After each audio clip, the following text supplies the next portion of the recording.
Good morning, sir. My name is Azad, and I am from final year BTech in the stream of Electrical and Electronics Engineering. Today, my topic is power flow. Before going to study the power flow, we discuss an introduction about the fact controllers. The electric power supply of a system of whole world are interconnected, involving connections inside the utilities' own territories with external to internal utility, internationals to inter-regional and international connections.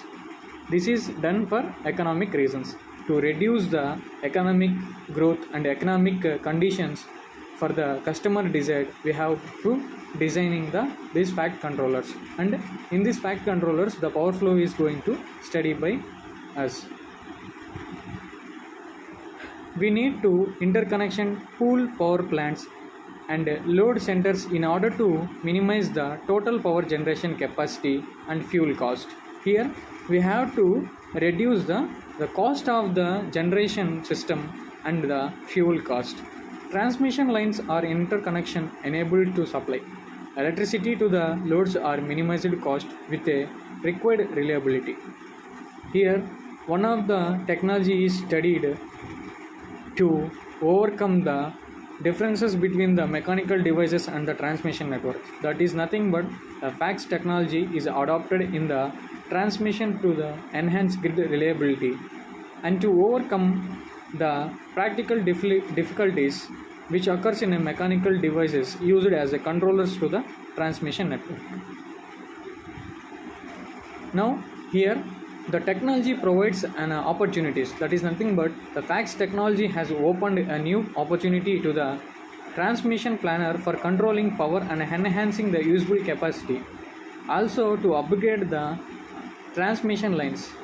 The current through the line can be controlled at a reasonable cost with enables a large potential of increasing the capacity of extension lines with large conductors.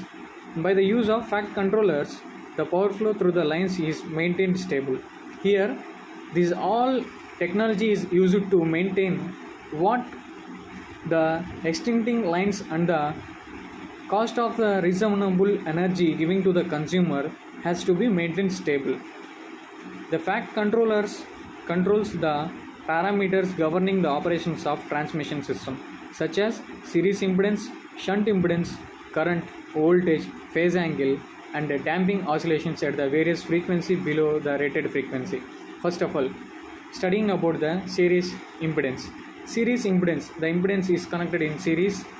It maintains a detailed role in the transmission system. Shunt impedance, it may be vary from one load to another load. Current, we have to check the current in the transmission system whether it is varying or not.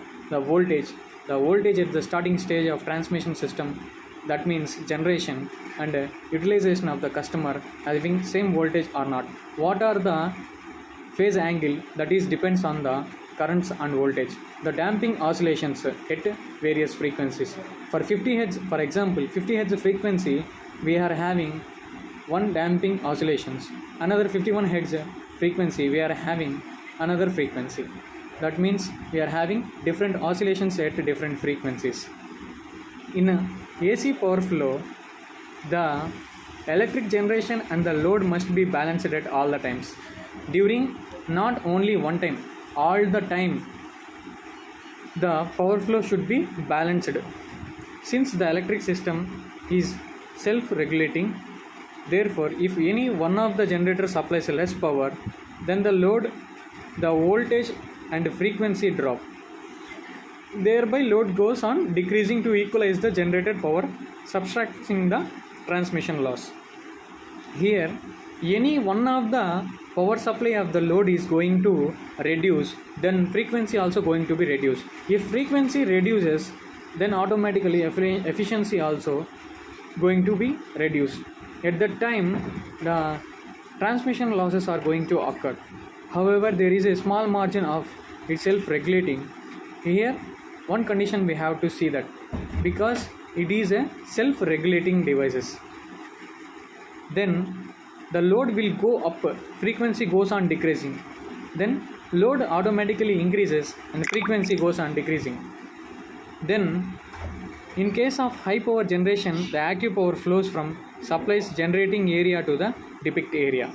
It means the active power flows from surplus generating area because the active power takes a vital role in the flexible AC transmission systems. It is the reason it flows from the active power flows to surplus generating area to depict area.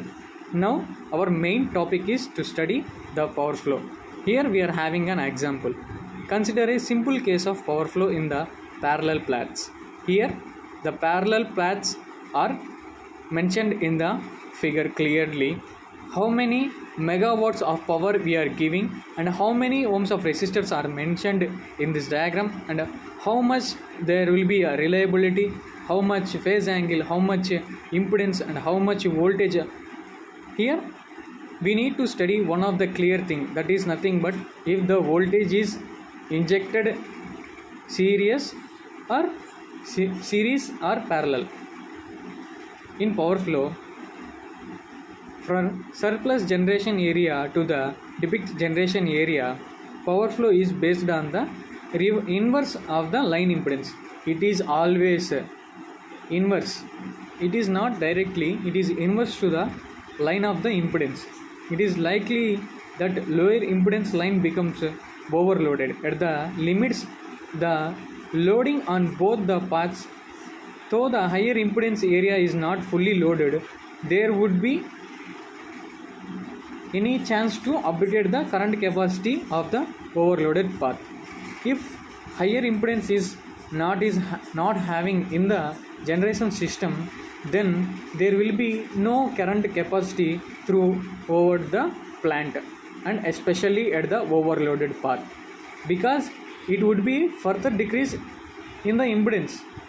Power flow of the HVDC converters is controlled by the high speed HVDC converters, because high power flow converters are controlled by only high speed HVDC converters. The parallel AC transmission maintains the stability of power flow. Here only AC transmission system only maintains the stability of this power flow. The power flow control with the FACS controllers can be carried out means of controlling impedance, phase angle and injected voltage in series. At previously we discussed about this topic before studying of power flow, how the voltage is injecting into the this system. Here we see that, for example, 2000 megawatts is inserted to the system. Then with the help of transistors and resistors, we are having 1400 megawatts of power. It means the 600 megawatt of power is going through the another side of the plant. Totally we are getting 1600 megawatt and 300 megawatt through load, and the total power is given to that is nothing but 3000 megawatt, but we are getting 1600 megawatt and 1400 megawatt. At load we are getting 300 megawatt. Like that same, if we mentioned any rheostat at that time, there will be a 5 ohms minus while comparing to the another power flow devices. According to the devices to the devices, the power may be vary. For understanding free flow of power, consider a simplified case with two generations sending power to the load centers and from different sides.